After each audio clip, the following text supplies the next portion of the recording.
Hello, thank you for joining me. I did a piece recently about understanding can make a brain lazy. This is the sort of flip side of that particular coin.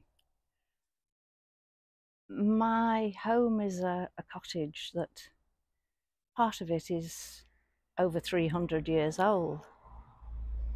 And I've always been convinced that Mishka and I aren't the only residents. But I have never felt threatened in any way. There've just been strange things that have happened. And one was that I'd left my sewing machine on the dining room table. It had been there for a few months because I would use it occasionally and then go back and use it again. And I was using the table in the kitchen for eating, so I didn't need the dining room one. And I went to use it and went to plug in, and the wire to the plug finished about 3 or 4 inches below table level. No plug. I searched and I couldn't find the plug. There had been nobody in the house.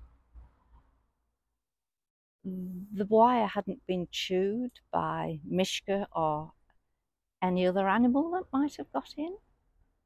It was a straight cut right across.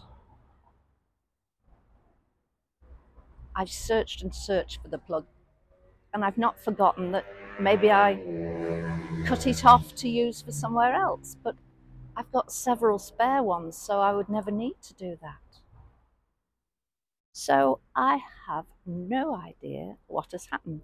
I've replaced the wire and the plug, and so far, so good.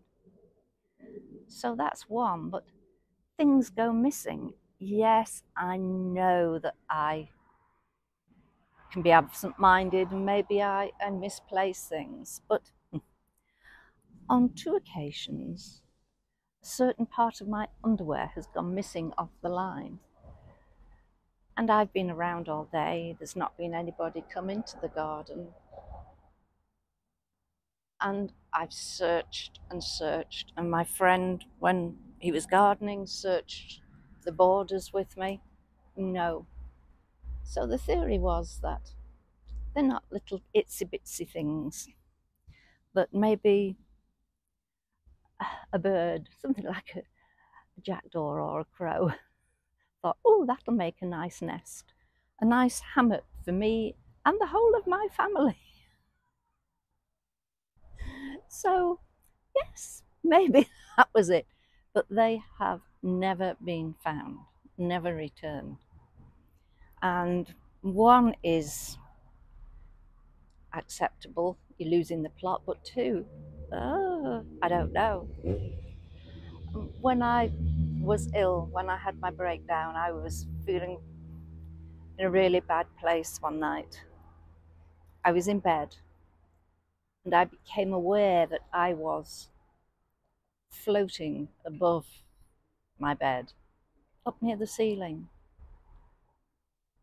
And I didn't feel afraid, I didn't feel concerned in any way.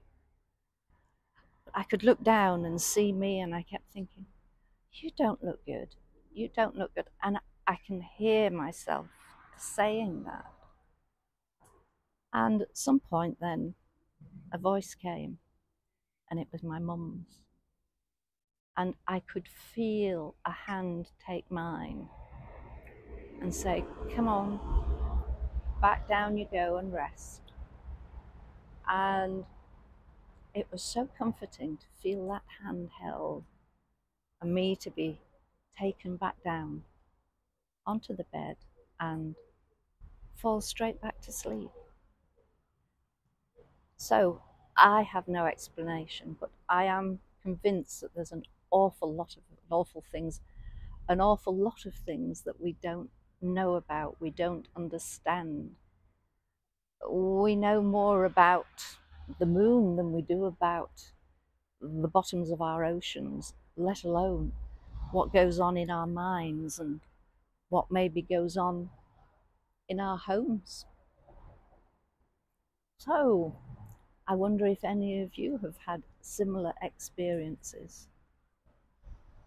As I say, it didn't scare me, none of it scared me, but I am still mystified about that flipping plug. At least it led to a tidying frenzy. I looked everywhere. Thank you for joining me. I have two young men who are washing my car. So they knocked on the door and asked if they could, so I will go and see how they're getting on. I've not heard any screams, so I presume they're not squirting each other with water. You take care. Thank you for joining me. Speak to you soon. Bye for now. Bye.